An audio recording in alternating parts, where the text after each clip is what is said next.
It's funny, here I was thinking last week we should have stopped at 10. And here we are at number 11, so I'm glad we didn't send you all away a week before the show.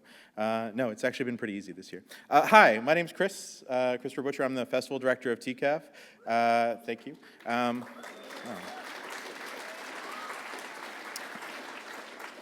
I'm just one of the many people who helped put together the festival, who I am terrible at remembering when I'm on stage. There's lots of lights, but short and sweet. I get to do this introduction every year, which makes me feel very happy.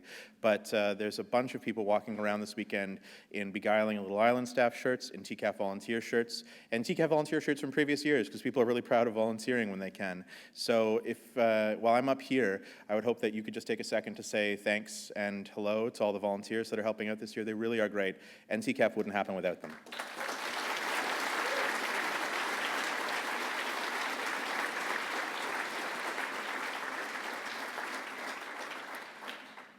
I do get the pleasure of introducing the Friday evening event every year, what we call the kickoff, although, and it was intended to be, but in our defense, TCAF just keeps getting bigger and earlier in the week. So we're gonna call this the kickoff this year. Next year we'll think of something else, but it's certainly a feature presentation. It's certainly one of our most special events. And we're so thrilled that the room is so full this year, actually, too. We've had such great luck and great presentations and great discussions in the past, and they always sort of set the tone for what the weekend's going to entail. And I have similarly high expectations for this event. But first, I want to talk a little bit about TCAF and what we're doing this year. This year, we have more featured guests than ever, which has been fantastic, but it's also, we've had more guests from more countries than ever this year. Over 20 countries are represented amongst our exhibitors and our guests, not to mention some of the people that are contacting me from, journalists that are contacting me from all over the world that are coming from different countries just to be a part of the festival, just to get access and interview cartoonists and things like that. We're really humbled by that because that's exactly what we wanted to do with the festival. That's exactly the kind of event we wanted to be, the kind of thing that we were promoting Canadian cartoonists and sort of showcasing the great work that's happening here in Canada, but also inviting the entire world to come and see what we're doing and to show Torontonians and Canadians sort of the best of cartooning, you know, what's out there, what it's like in countries where cartooning has a rich tradition and is respected as opposed to other places.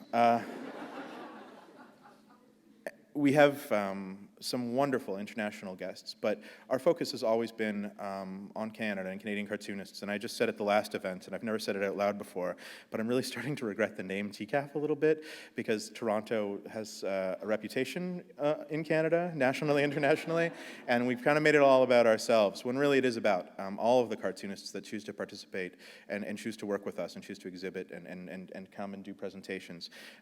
So sorry, we can't change the name. But thanks for coming anyway. That was great. The other thing we did this year, and we didn't really talk about it, and I probably shouldn't even talk about it this evening, but here we are. I'm on a stage. What are you going to do? I look back over the last several years, and there was a lot of discussions, particularly about a year ago, as TCAF was ending, about women's representation in the comics industry. And I sort of looked at the people that we were already approaching for 2014 last year, and we had an incredibly strong lineup already of people who wanted to participate, who were women, who had been working in the industry, who had history, or who were, you know, sort of fresh faces doing exciting, you know, wonderful material. And we really decided that that was going to be sort of an unspoken theme. We were going to really try to spotlight and highlight the work of women in the industry, both as creators but also as fans, and try to create material that would interest a female audience. We've always been really lucky at TCAF to have a pretty close to gender parity in terms of the number of people, and I apologize if that just includes some people who don't believe in a gender binary. I apologize, but we've been really lucky that way, where women feel comfortable coming to TCAF and come out and support and spend tons of money with our exhibitors. Thank you.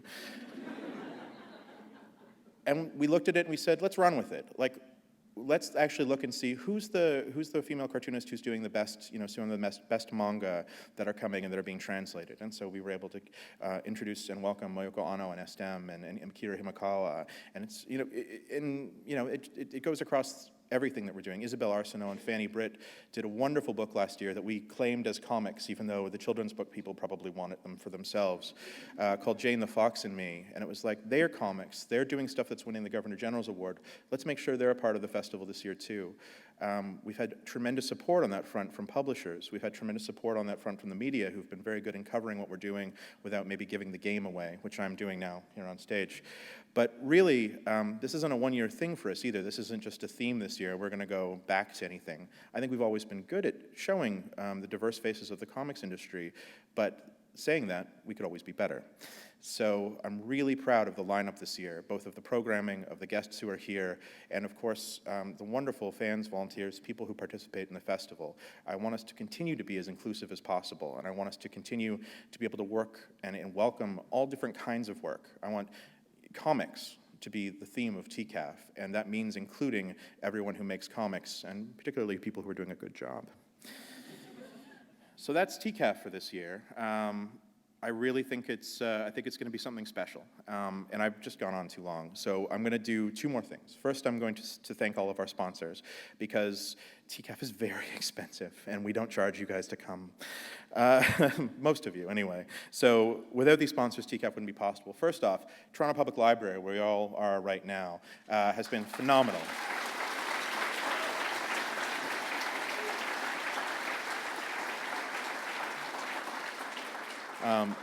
We're working with Ken Sparling at Toronto Public Library this year. He's at the back, standing with his arms crossed. There, you'll see him this weekend running around, busy. He's been amazing. This is his first year. We really appreciate it, Ken. Thank you.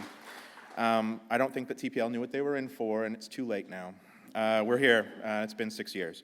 I'd obviously like to thank the Big Island and Little Island Comics, who help support and staff and organize the festival as well. A lot of people are working very hard for free. So thanks, guys. We'll try and pay you.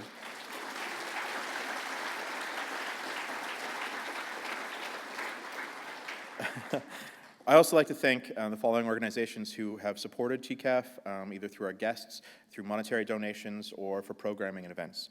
The Ontario Arts Council, Toronto Arts Council, Seneca School of Creative Arts, Reveille, Owl Kids, the Canada Council for the Arts, Tepetoco, Scholastic, the Goethe Institute, the French Consulate in Toronto, Viz Media, Drawn and Quarterly, for bringing Kate this tonight and helping with that. That was really wonderful of them. Midoko, Guru, and Now Magazine, who, wow, it's such a thrill to pick up a newspaper on Thursday and see a big advertisement for your festival in it. I never get tired of that. So thanks to everyone for our sponsors. We really do appreciate your support.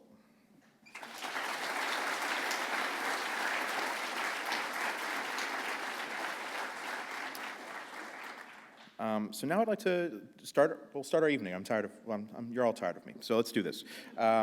We just announced a special guest moderator for the event last week, because we just confirmed a special guest moderator last week, and she was nice enough to say yes while she was in Tokyo doing other things. I know I'm difficult to reach in Tokyo, so the fact that she answered my email is extra praiseworthy. Raina Telgemeier has been a wonderful friend of the festival, and I don't really know if she knows how much I appreciate her and Dave and everything that they've done for us. They're very unflinching in their support of TCAF, but they'll also give it to me when I've done something wrong and let me know how to fix it. It's a rare thing to both know when something is wrong and know what I should be doing about it, and they are not shy about sharing either, and I've always respected them and appreciated it. Thank you. Raina's also, in addition to her moderating duties, a phenomenally talented graphic novelist who hasn't left the New York Times bestseller list in a little over 2 years now. So that's a thing. She agreed to moderate this because she's a contemporary of Kate's, and they've sort of come up together, and it's really interesting to see the paths that their careers have taken, but also because she's a sort of an expert on the work of Lynn Johnston, and when given the opportunity, she didn't even blink. She said yes. She's like, if I could be on stage with those two lovely people. So here she is on stage with those two lovely people. So if I could get just a quick round of applause for Raina.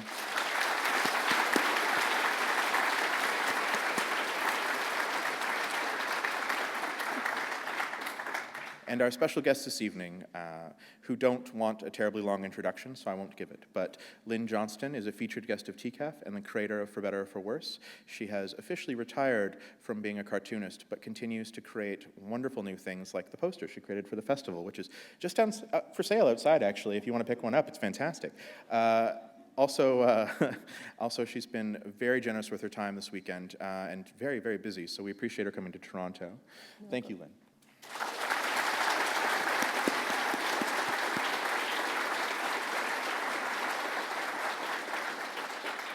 And finally, Kate Beaton, who's been a longtime fixture of the festival, and we're glad to be able to finally sort of spotlight all the comics that she does. She just finished a wonderful, wonderful cartoon, or comic series, called Ducks, about her time in the Alberta tar sands and working there.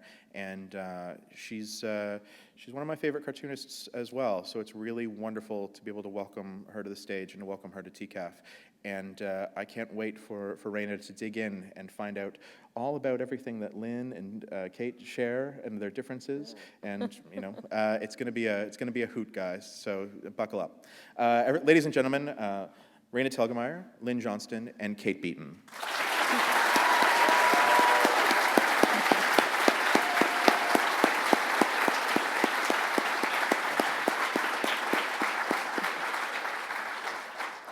Thanks, everybody. Wow, I'm used to being the person answering the questions, not asking them. So this is super exciting for me. So Lynn, let's start with you.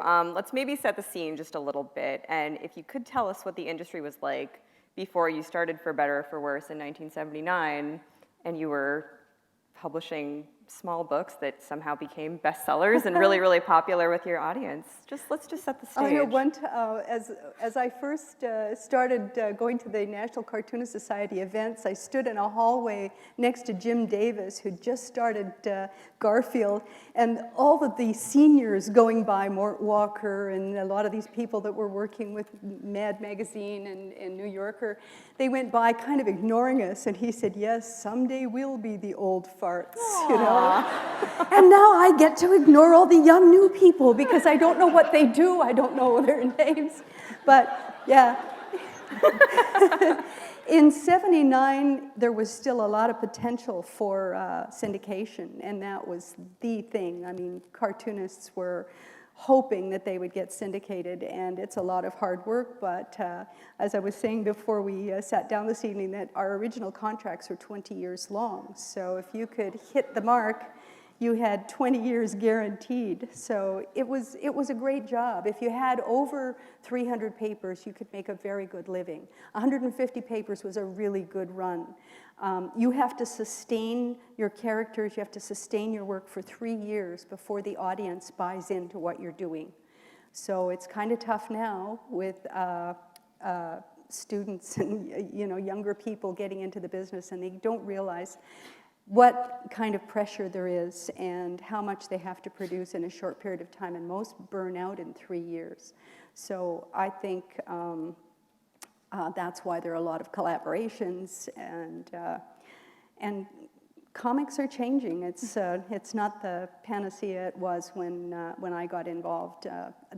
As my editor told me now, they might hire one cartoonist a year as opposed to maybe 3 or 4 in previous years. So things have changed, and not necessarily for the better when it comes to syndication. And Kate, by contrast, you came to prominence during the mid-aughts with webcomics, and you were also doing them sort of for fun, and they also just caught on and sort of became part of the internet zeitgeist. So can you sort of talk about your origins as well? Yeah, well, I never had to impress us into syndicate or anything like that.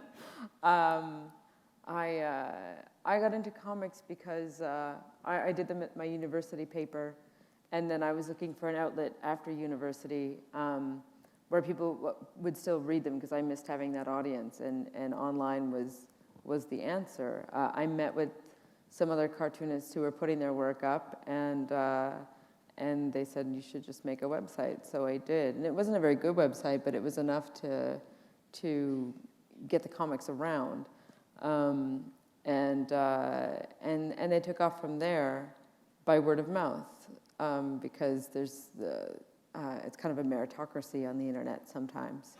And so I lucked out. I came in at a time when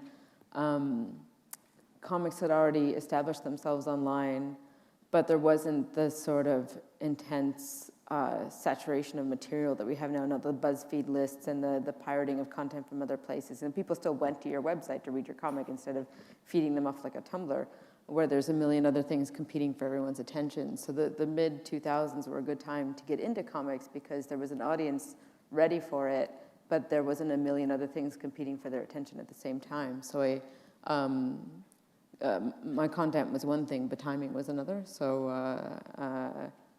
myself and my kind of peer group were kind of like wedged in at that optimal moment. Lucky for all of us. Yeah. So I'd like to ask you if you guys had role models growing up, and particularly if you ever saw a woman doing something that you aspired to do, and whether that was important to you or not. The women that I was aware of were working for greeting card companies and animation studios and were hidden away. Some of them were magazine artists, and I didn't learn about some of these people until a long time after I started seeing their work.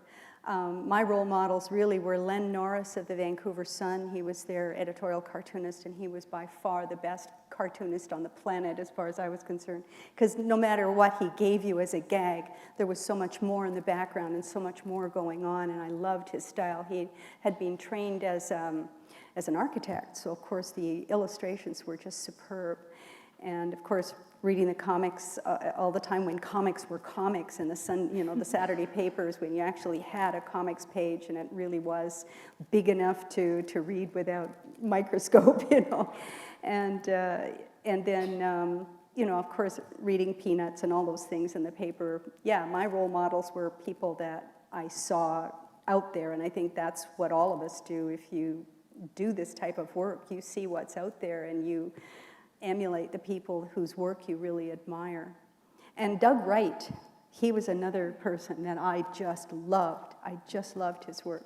And my father was a real comics fan, and he was the one who would point things out, say, look at this, no words, and it's the best thing on the page, and yeah.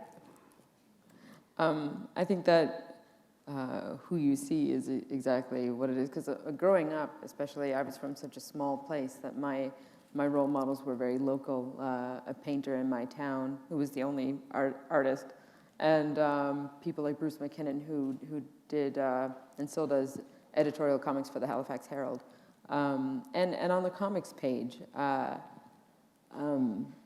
this is where I would cite you, Lynn, definitely, because I told you this before, but like, I believe that you look for a version of yourself when you think, can I do this or not? And I used to watch animated movies and I'd be like, maybe I'll be an animator, and I would stop the credits and count the names, and there were no women, especially lead animators on main characters. There were just no women, and you were like, oh, like immediately something in your brain clicks and says, no, that's going to be hard, or maybe it's not in the books for you. But you were a woman and you were Canadian, and it was very easily read as Canadian. The characters drank milk out of bags and that kind of stuff. There were signifiers, and her specials were on CBC at Christmas and that kind of thing. And without even trying or without even realizing, you were an influence because your presence on the comics page said to people like me, you can do this. And that's huge. It's huge, because without you, there weren't that many women that you saw, and it's enormous. So yes, yeah. Right?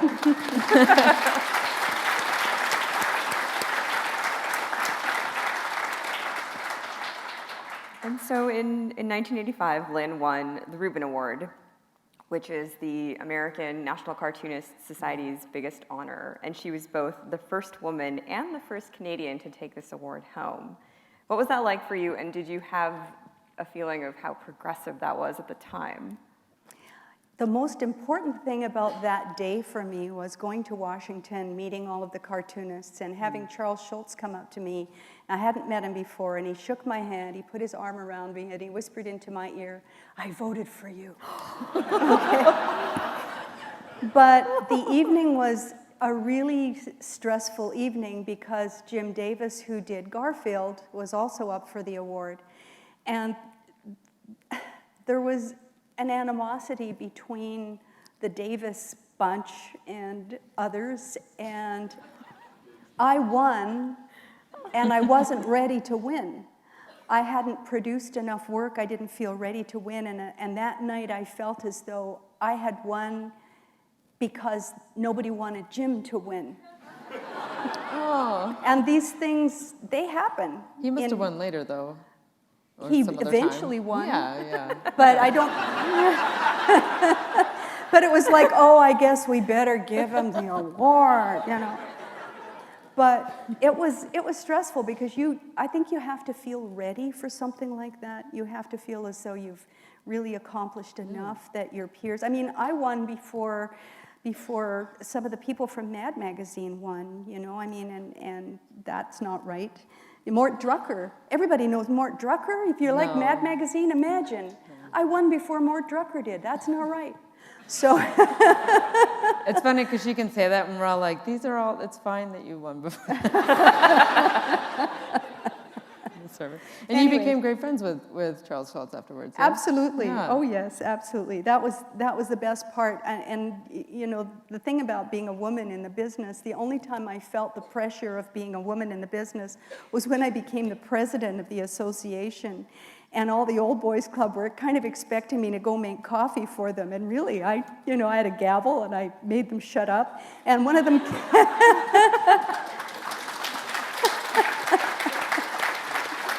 And one of them kept drawing nude cartoons of me until I drew a really good one of him. Oh, man. She's not kidding. When I've seen pictures of the old National Cartoonist Society, and they just have like secretaries in their lap and like bottles of wine and shit. You're just like, what the hell is this? It's insane. Well, it was an old boys club. It started out in a small cigars. place in New York. And Well, that's within the industry. What about your readers? Did your readers ever say to you, well, you're a woman and you shouldn't be drawing comic strips? Or were they never. like, good, No, good. never. What about you? No. And I mean, Kate, you're also kind of no stranger to sexism and sexist reactions to your work. So how do you handle it? It surprises you at first because you don't consider yourself anything but like, I draw comics and I put them online, and then like you get reactions that surprise you. And it takes a while to acclimate to that, I suppose, and to learn what is worth responding to and what's worth ignoring. And the answer is most of it is worth ignoring. But if you like things come at you sideways when you begin and you're in your early 20s and you're like, what? And you get like your back up over it, or you get upset, and not without cause, because like there's no reason for anybody to single anyone out based on any part of their person that way. And for the most part, I mean, there are certain things that you can respond to. It's a difficult subject because it's all kind of case-based, and I don't deal with the same kind of things as, say, someone in the DC Marvel universe does when they write about, like, I don't like the new 52's treatment of whatever character, and then they have to deal with just this like onslaught of like sexist sludge that takes over because they had an opinion. Like in the indie comics world, it's really not so intense. It's there, but it's not. I mean, you're part of the indie comics world as well, and there's lots more women. There's lots of girls. I meet so many girls who are coming into comics and so excited, and you know that they're just going to take over in a couple of years. So you're just like, well, those guys' time is nearly done, and and you hope for the best for the future of comics, because like we have to deal with as like including like getting rid of sexist notions and racist notions and all that stuff. Like it's going to happen because you see more and more coming in with a fight, but it's coming, and eventually like things will even out. So I don't know, It's a big topic. It is a big topic. I mean, I always say just let the work speak for itself. And in your Exactly. case, Yeah. I think both of Exactly. you, it really does. Yeah, that's it exactly. My husband did not like the way I treated John Patterson. Tell us more. Well, he ran off with a woman. Was it the nose? A woman he hired to run my company, and that had been going on for years and years and years. And so a lot of the anxiety that was deep down inside, knowing that the marriage wasn't that solid, worked its way into the strip. So I often did show him in a rather, critical light from time to time. I tried to make him loving and warm, and he was very funny. But there was an awful lot of, meanness to John and the character in the strip. So. But you were mean to Ellie as well. Well, yeah, I was. Yeah. Yeah. I was mean to everybody, perhaps, but yeah, he reality. complained. He was my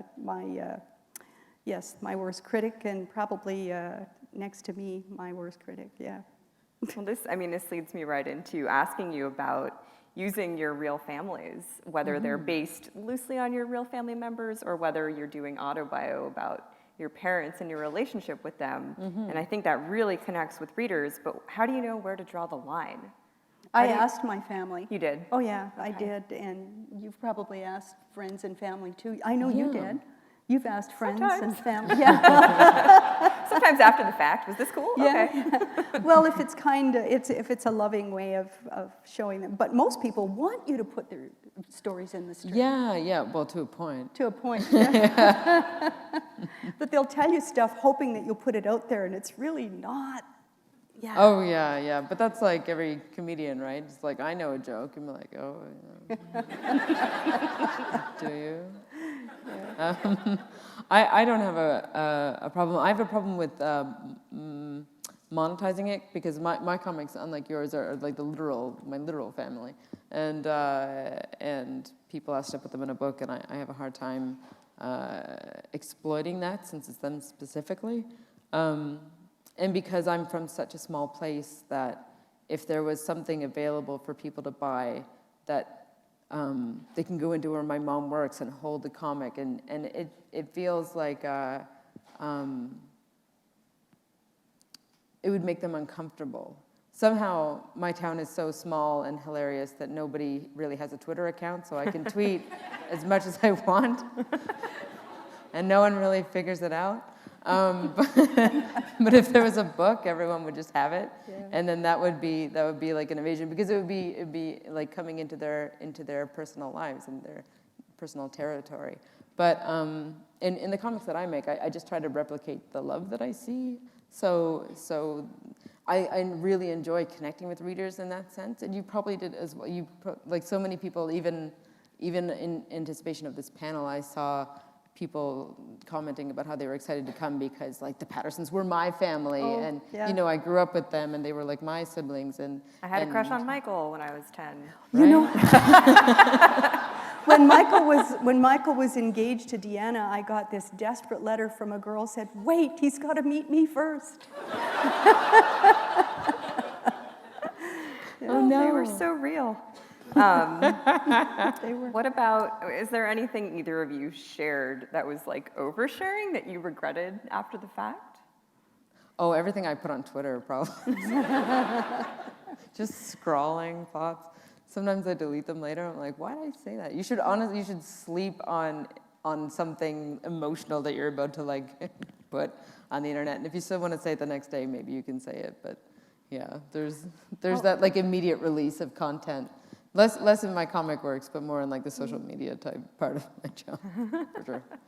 Well, for me, doing stories for a syndicate meant that if you wrote part of a story, because you're on this deadline all the time and you're desperate, and sometimes you got to put out what you're doing, otherwise you're going to miss your deadline. And once you send it out, if you send out half a story and then say, "Wait, I hate that," you still have to finish it because it's already gone and it's out there and it's into the process. And there were times, when I wrote a story that I either didn't like that much or that was awfully personal. But in the end, the responses from other people were always that they'd had the same thing happen to them. So Yeah. But That was especially always with the great. deadline, you probably Yeah. just like having to come up with the content. Yeah. You'd probably have a bad week, and then you'd still have to deliver and That's then right. live with it. So yeah, that's why I had everybody grow up and change, because it gave me a challenge. It gave me more incentive to be able to write stuff that was interesting to me. If it's not interesting to me, it's certainly not going to be interesting to anybody else. So yeah. Oh, and it gave it more depth too, and Yeah. and life. Like sometimes I read like Marvin now. Like Marvin's still a baby. Why? That's a lot of diapers. It's so many diapers. So So yeah, I mean, just based on what you both said, writing personal comics really draws out the weirdos. Yeah. But it can also be incredibly rewarding. So Oh, if you yeah. could each share an example of how writing from a personal place has brought out the best in your readers.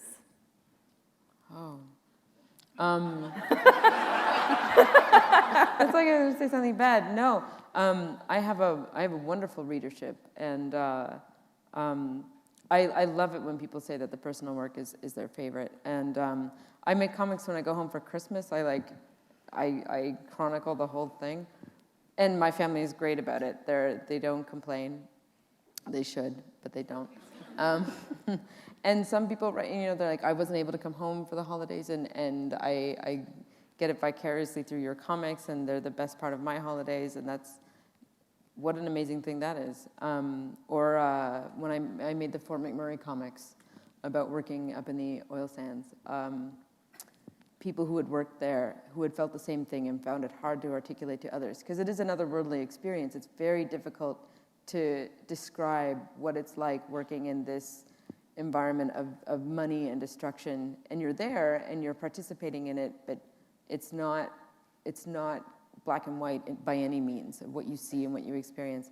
And to have people say that they felt comfort in reading those things and identifying with it meant a lot, because of course I left there and I moved to a city where no one else I knew had gone through it, and I felt completely crazy for a while, because it's a totally different experience. But yeah, just relating to people one-on-one like that is the best. And yeah. I'm surprised by how personal the letters are. Definitely. I mean, they talk to you as if they've known you forever, Oh, or that yeah. they know that their story is safe with you. Yes, yeah. And although my story has been, out there and everybody is reading it, that they feel that their story is safe with you. And I did the story about Lawrence coming out, and the letters that came back from that, I still have actually.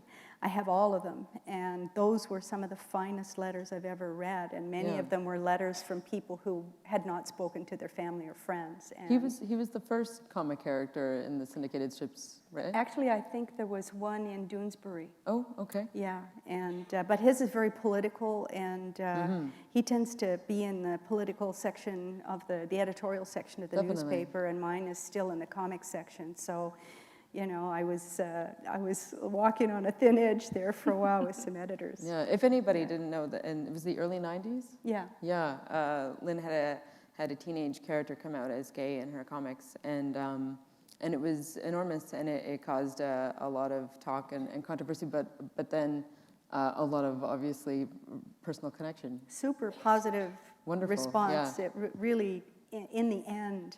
But I realize that there are people who you will never, ever have a conversation with, because they will never agree to disagree. They are black and white, and mostly black in terms of their, darkness of their thought. And I realize why things don't change, because there are some people that just they would. I remember when it happened. I was pretty young, because it was like 93 or something, right? And but I remember it being reported on outside of the comics world, which doesn't always happen.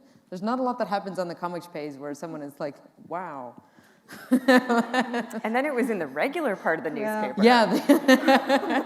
Well, my editor said he thought I might lose about 6 papers, and at the time I had about 1,500 papers, and I thought, well, if I lose 6, then it's worth it. But I lost about 45 papers. They were all pretty well all in the States. Halifax Herald, mind you, dumped me right away. I'm still not you back in kidding? the Halifax Herald wiped me off the slate. But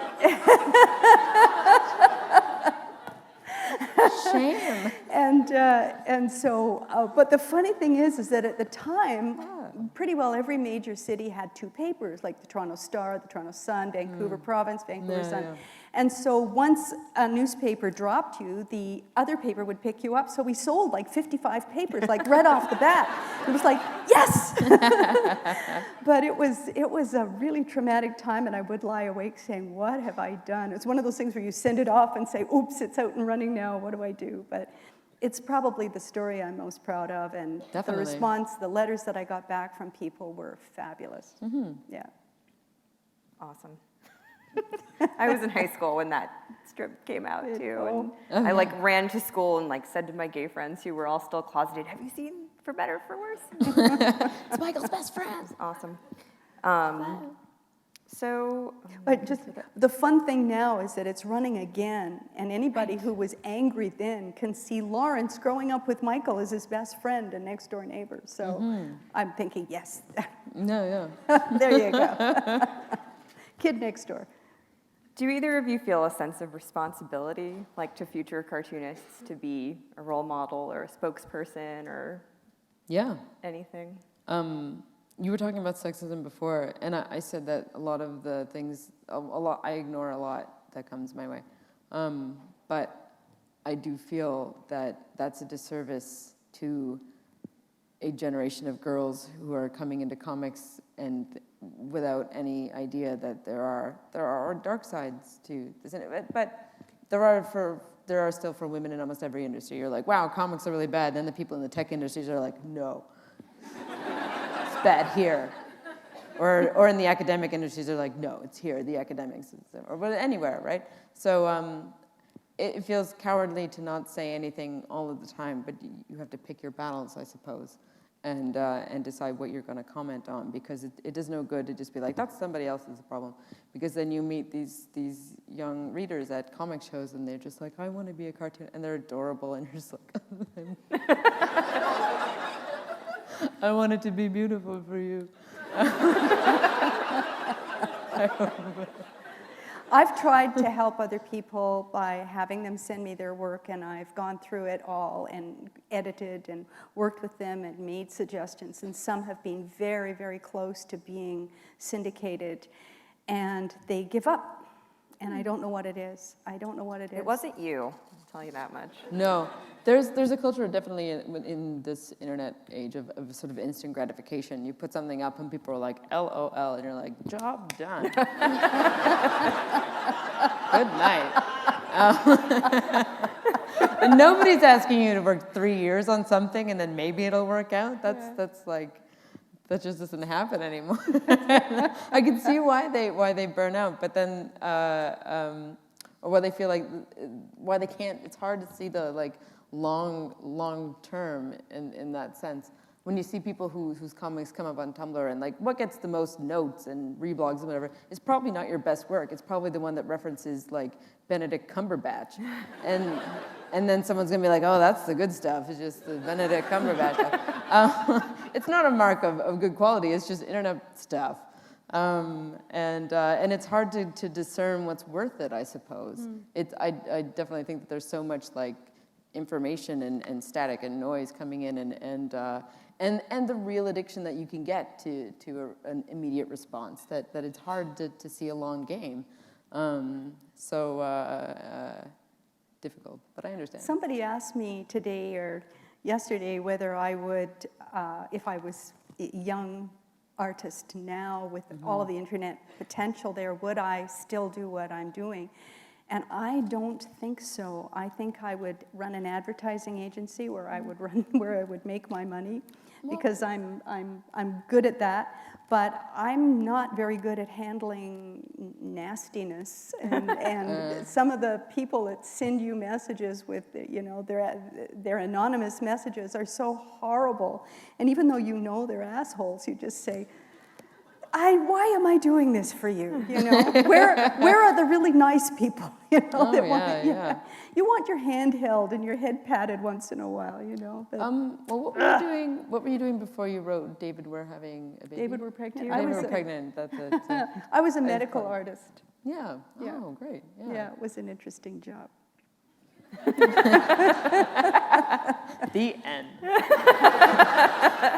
Well, I did a lot of cartoons for the university, even though I was a medical artist, and my job was to do guts and, you know, grafts and, Guts you know.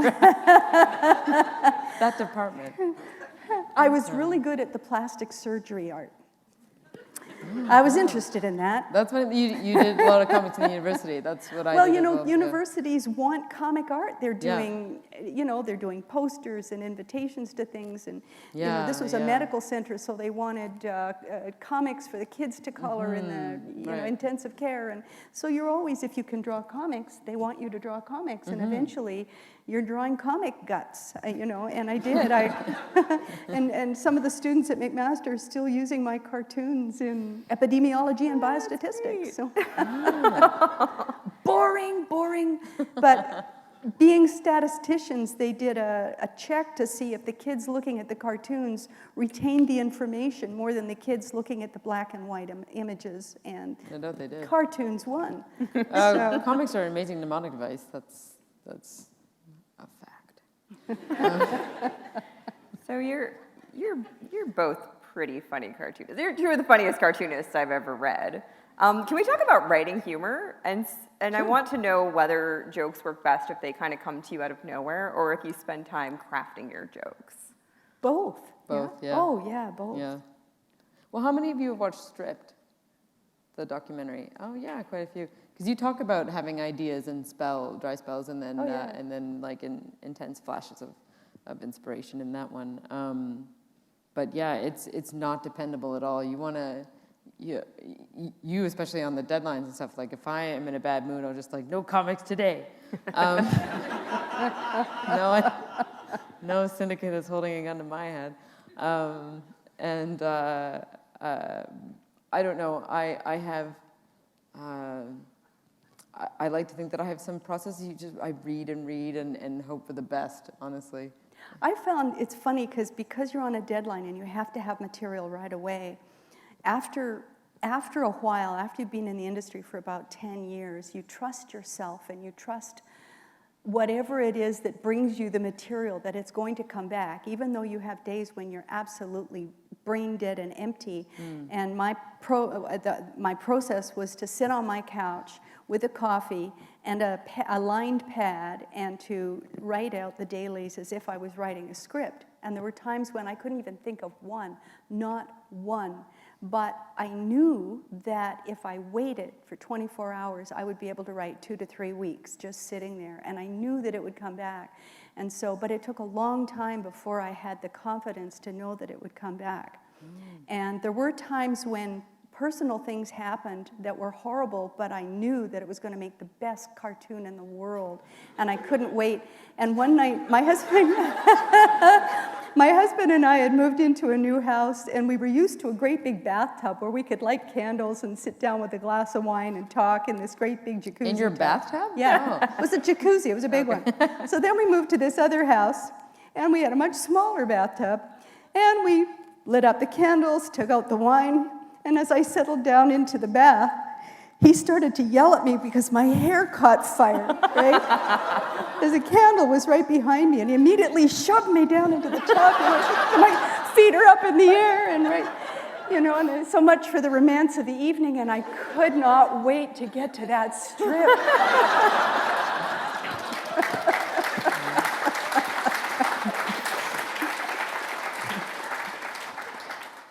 Oh, thank you for sharing that. Do you still love comics as much as you did when you first started? Me? Both of you. Both of us? Yeah. It's funny because neither of us were like diehard comics fans, I feel like, coming into it. Like, enjoying, yeah, but I was never around too much comics. I came in through like some weird sideways door. And then when I got into it, I was like, oh, wow, there's so much. Like, there was a shelf in my university library of graphic novels, and I read, like, Chester Brown, and I read Craig Thompson, and like the kind of ones that you find in the Canadian libraries, I suppose. Just those 2 books. One that was just called Chester Brown. Anyway, but that was amazing to me because I hadn't been part of any kind of comics culture, but that I was running the comics page, and I love comics just as much as that kind of burgeoning late teens, early 20s discovery of what they were. It was just an entire world that I had not been aware of, and there's always more and more, and I mean, how do you not love comics? That's why you're here. And you're still making them. Yeah, So hopefully right, that means yeah. you're still into it. I grew up in a comic family. My father should have been in vaudeville. He was born too late. But he would show us how to pratfall and how to do crazy loose leg dances. And he used to get the Keystone Cop movies and run them forward and backwards to show us how the gags worked. And it doesn't just happen. Everything is choreographed. Everything is timed. And he would run the pictures back and forth so we could see it. And he was the one who read me the comics in the Sunday Funnies, and he was the one who used to buy me the comic books. And the 2 of us watched the Disney films, and we would laugh till we cried, till we literally cried. We would laugh so hard at Mickey Mouse and Goofy and Donald Duck and all that stuff. And he took me to all the movies, and we would sit through them twice. And I grew up loving comic art, and I wanted to be an animator so badly.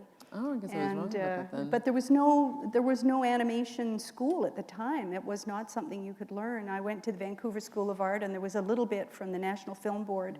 But really, you had to apprentice. You had to go to a studio and beg for a job cleaning cells or something so that you could get in the door. And I got a job literally working in the ink and paint department at Canada West Films in Vancouver, and they were a subsidiary of Hanna-Barbera. And we did some dreadful comics, worst stuff on the planet. But the people were wonderful, the writers, the background people, the artists, all the people were wonderful. And I knew when I got involved in that I belonged, because there was an aura in that room of cartoonists and comics people that just felt right. Up until then, I was swimming in the world trying to figure out who are my people, my peeps, right? That's what you say. I belong here. That's funny, because I had the impression that you weren't involved in like a comic or art scene before you started with the. Oh yeah. Yeah. Wow. Oh, yeah. That's awesome. Good. You bet. And comedians. I love comedians. I mean, Bob Hope and Phyllis Diller and Carol Burnett and Bill Cosby and all those people. I not only watched them and enjoyed them, I wanted to be them, you know? I loved what they did. Can I ask you about Anthony's mustache? Well, Is that a regret, or is that a solid choice that... well, you know, if characters are changing, you've got to do something to, you know. But now his mustache would be hip.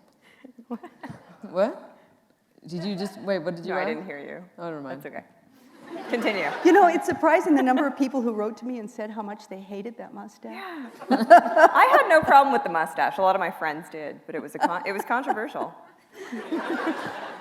Oh, I'm going out with a guy right now. Isn't that funny? I'm 67 and I'm going out with somebody. But it's great.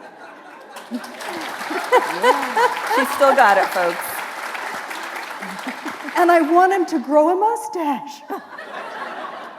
It's one of those things that you just don't ask a guy to do. I'm waiting for November.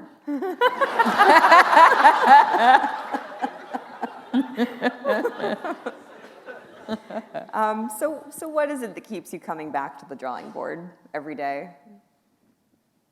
Oh, I don't know. You've been doing it since you were small. Like,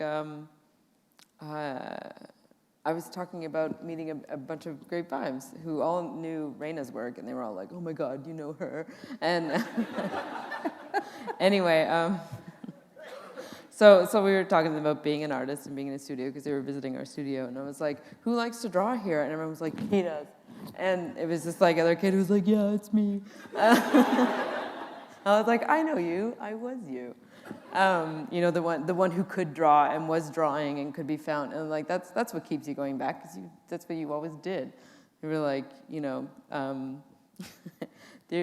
John Klass and I were talking about that age of kids, which is really great because they were all like, someone's like an expert on certain things. Like, he's like, I like to draw cars. I'm like, cool. And he's like an expert on cars, but that's it.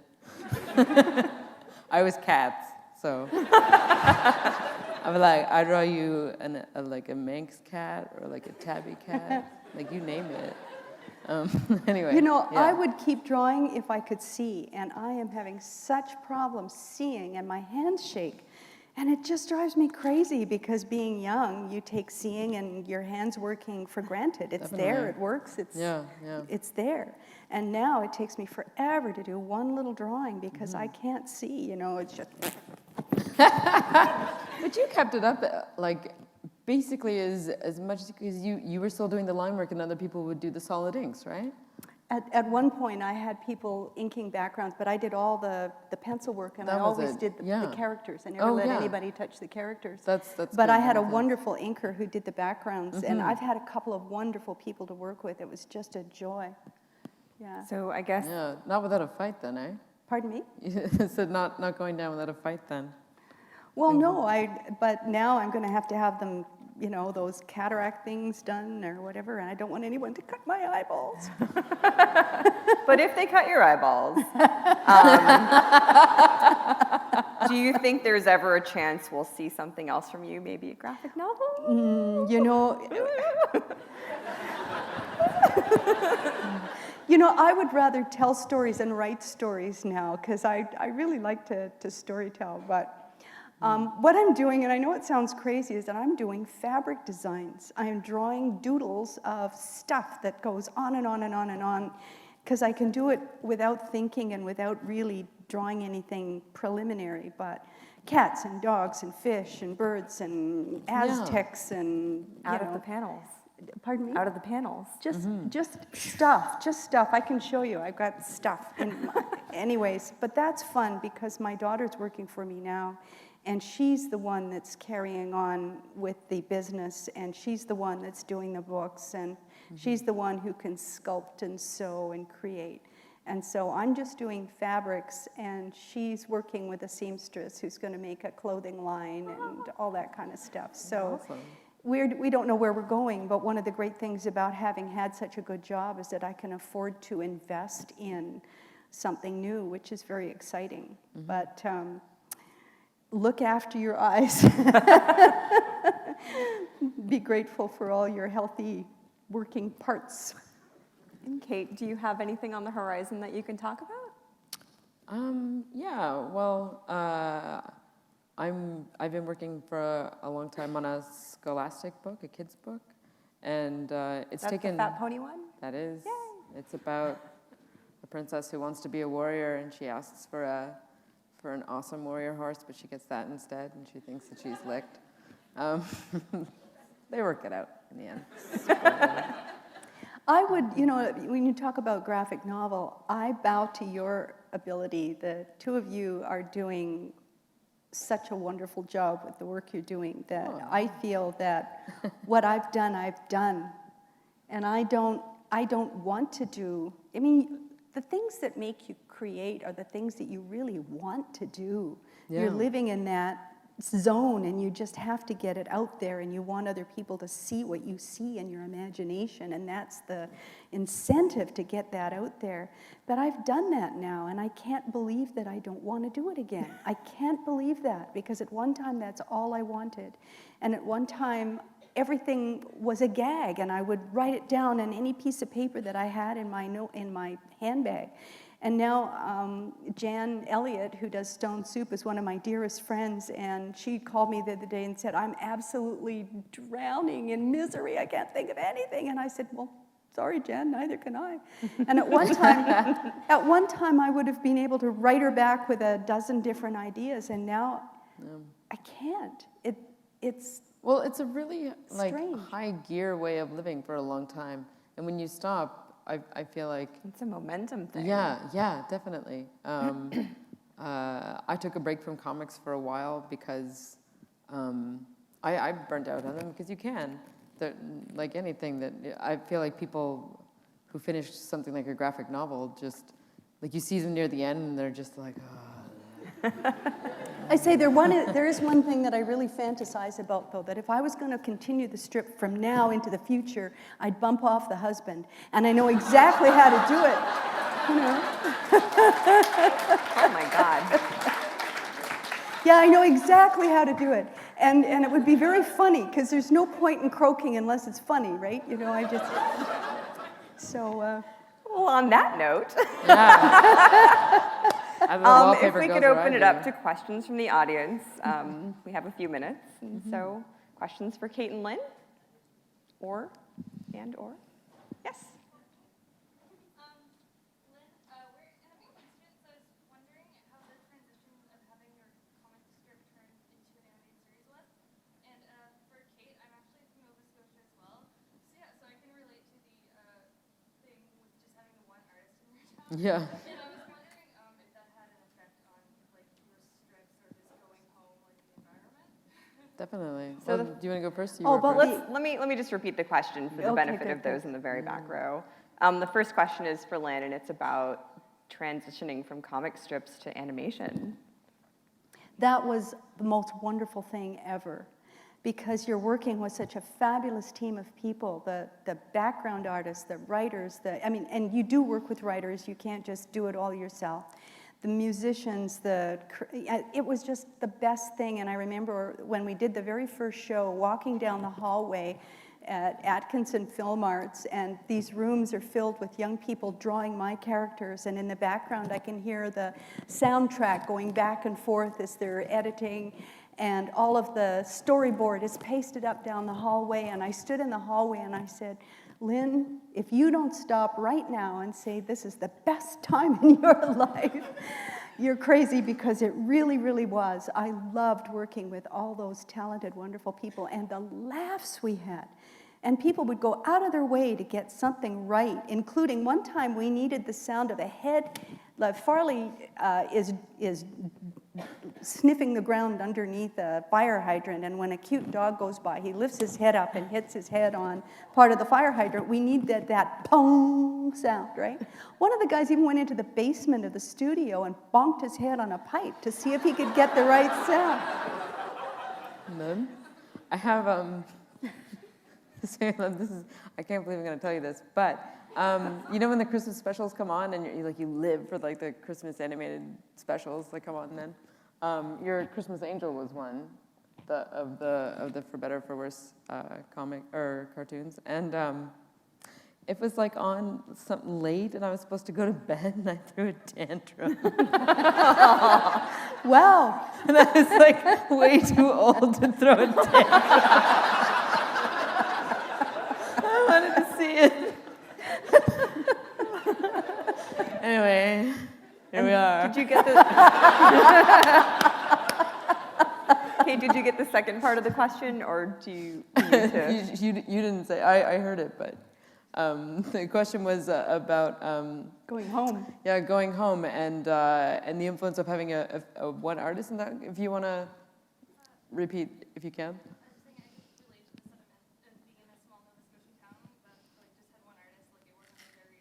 Mm-hmm. Yeah. Wondered, like, going back to that after being thrown into this world, like, is it different? Like, how does it feel? Oh, they're all really proud, and that's great. I remember being in like the guidance counselor's office, and I was like, I want to go to animation, and they were like, do you mean science? I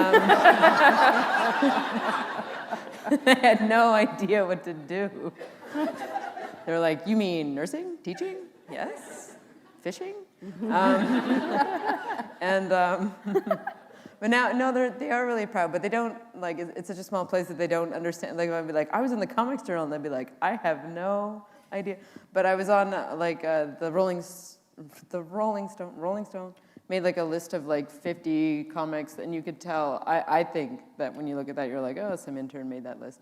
And And it didn't register as a big deal for me, but I posted it to my mom's Facebook wall because she likes to be like proud, but she won't ever be like, this is what my daughter did, so you have to like do it for her. So I was like, look at this, Mom. And then everyone's like, oh my God, congratulations to both of you. And they just heard of that before. That's why it's a big deal to them. Oh yeah, I was in the New Yorker, and I told that to like someone who was doing like a shuttle bus driving to my village, and I was like, yeah, the New Yorker, and he was like, oh, that must be some kind of like New York magazine, is it? And I was like, it is. You're not wrong. Anyway, the painter though, he always his name is Peter Rankin, and he paints a lot of like rural imagery type stuff. And he was always very supportive because he picked me out from an early age. We went to like some art classes that he taught, and he was like, "You're good at this," and I was like, and he always sort of kept up with it, and that's fantastic. And I catch up with him when I go home now, and it means a lot because you don't take that kind of thing lightly. It's someone telling you that it's worth it when you're really young to do the thing that you love best. Because being an artist, there's all kinds of people who'd be like, why? It's not a good idea. And having people believing you is a huge thing. So yeah, it's great. Where are you from? Oh, right on, with the 3 churches. Yeah. Cool. All right, another question? Oh, there's a microphone. Should we form a line I thought that was behind part the of the microphone? camera. Perhaps? That would be Okay, cool. really, really useful. Hi. Oh. Wow, it works. Miss Johnston, your comics are legendary and wonderful, and I'm so glad I get to thank you right now. Thank you. Miss Beaton, I've not read your work before, but I think after this, I most certainly will. Cool. Miss Johnston, my name's David, and what always struck me about your comics were that they were so much more detailed and better illustrated than all their comics, including Jim Davis's stuff. Was it something you set out, said, I want to be the most detailed, or was it just the world you had to create had to be that detailed? It became more and more detailed as time went on. And it started with the animation because they actually have to have floor plans of the houses. And they have to have an aerial view of the streets in the towns that you live in. If you were in animation, you know how detailed these things have to be. Mm-hmm. If somebody turns right from the kitchen to go to the living room, it has to be that way all the time. And so that started me with the detail. And I wanted to do it so that I could see it myself in every dimension and also show others how real it was to me. And in addition to that, your level of background detail, like say compared to Peanuts, where essentially it's a white background, or Garfield, where you have just one color in the back, you have quite a few, like you have a picture, also a plant, also a glass of water. That verisimilitude is remarkable. Was that something conscious as well? Well, that actually was a tip of the hat to Len Norris, who was the Vancouver Sun illustrator. And also, I don't know, Doug Wright. There's a lot of people who put extra things in the background so that it's really a home. It's really a table with glassware on it. And yeah, I enjoyed that. Yeah, but thanks for noticing. Actually, the people who helped me with the art, the inker, and I have a wonderful friend who does all the coloring, they hated comic book shops and drugstores and anything that had rows and rows and rows of things, they all had to be little colored in, like grocery stores, all of that stuff. They hated that. I'm a doctor, and I also hate drugstores, too. Thank you. I have a question for Lynn. Out of all the comics that you did, for better or for worse, which one was your favorite, like the one that you liked the most out of all of them? Well, there was only one that I ever framed of my own, and it was done right at the very beginning, and it's Elizabeth outside wearing her snowsuit, and the snow is coming down, and she's saying, "Look at this, it's snowing. God made this happen just for me." nothing really that you would write home about, but for some reason, that one is the only one that I ever framed, but it's not by far my favorite. But thanks for asking it. I mean, if you have a favorite, then you shouldn't be in the business because it means you're never going to come up with anything else. Thank you. Thank you. Thank you.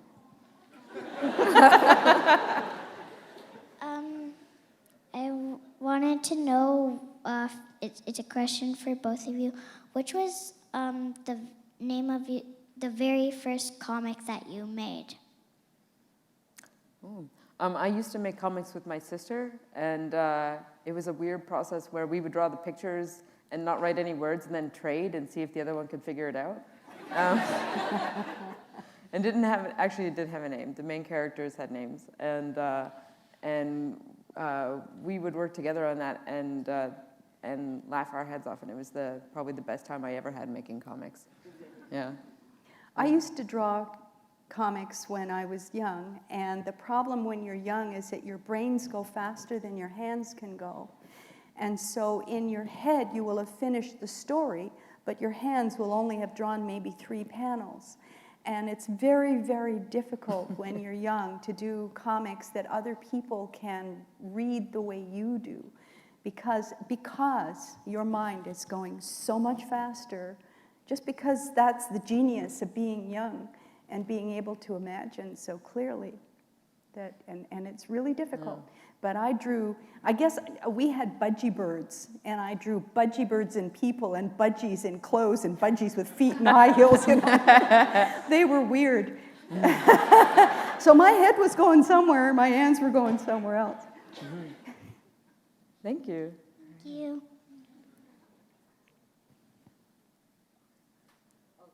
Oh.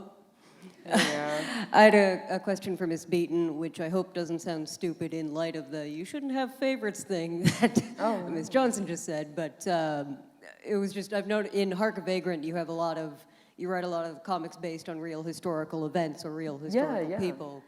And I just wondered if you had a favorite, like, real event in history that is just so ridiculous, you were like, I have to draw this right now. Yeah, but I can't draw because it's already too ridiculous.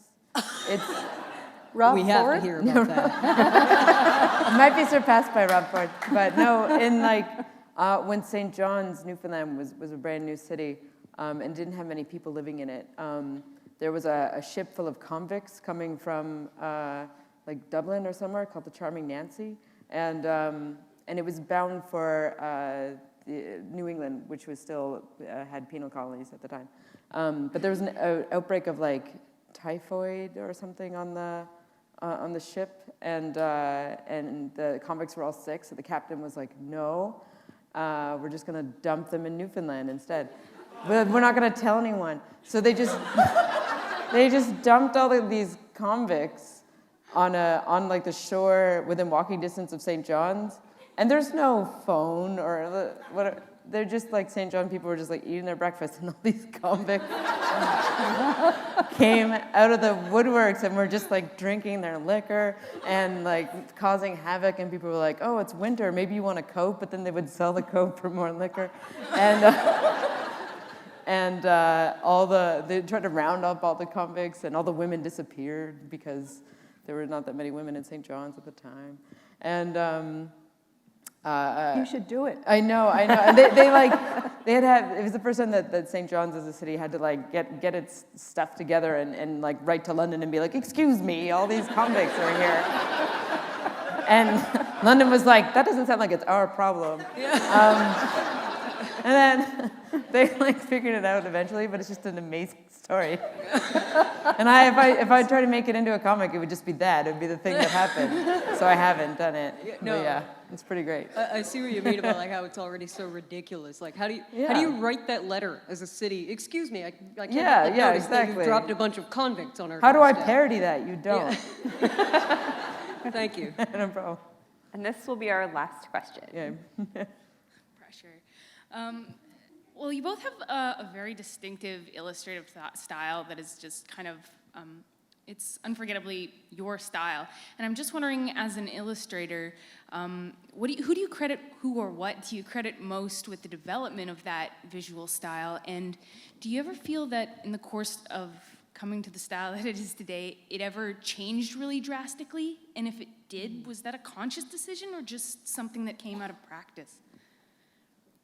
I feel like if I have a personal style, it came out of sort of relative isolation because I didn't have access to too many types of art or comics or things, I guess. So you just sort of, I spoke with Jillian Tamaki about this once before, and there's kind of like a really good style that people seem to have these days, and it's amazing, but it's all kind of the same style because they're all just sort of cliff noting each other.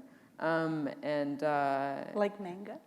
No, more like a certain like illustration type, and everybody's got the same Photoshop tricks, and everybody's got the same like sort of shorthand for expression and that kind of thing. I drew by myself all the time, and that's kind of how I would attribute a style coming in. It's really hard to say where you get it from because everybody has influences. But I've often thought about that because that question of like how you develop a style comes up as though it was a conscious choice. It was never really for me, but it has been for other people who say I'm going to change what I'm doing right now. I think if you are young, you copy quite a bit. Yeah, definitely. Like I was influenced by Mad Magazine and a lot of other stuff that I read and saw, but by the time you're putting work out there with your name on it, it has to be uniquely yours. Mm-hmm. Yeah. It's copying, yeah. Well, that's how you learn, right? Yeah. At the very beginning. Yeah, definitely. Yeah. Or you absorb what you love in other people's work, and then it rolls around in your lottery balls, and out comes your own set of numbers, right? Yeah. Thanks very much. Well, please thank me, or join me in thanking Kate and Lynn. No, thank you, Raina. And thank you all for being here tonight.